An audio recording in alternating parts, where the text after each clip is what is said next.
And hello everybody, there's the new gear and timing chain. And the old gear or cog did not have a mark on it. Go figure.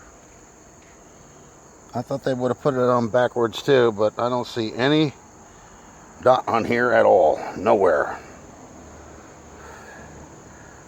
Nothing. Not on either side.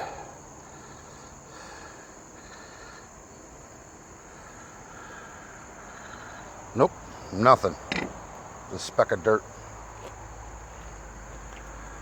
So that's another problem solved. All done there. So all I got to do now is tighten them down because it is TDC. Let's see, yep. Pistons are down over here, yep. Alright. I still got to get the other head off, but it's becoming very difficult. So, and this is not lining up where I want it to.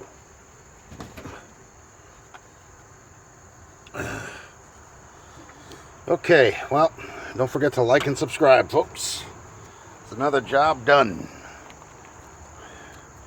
One job at a time.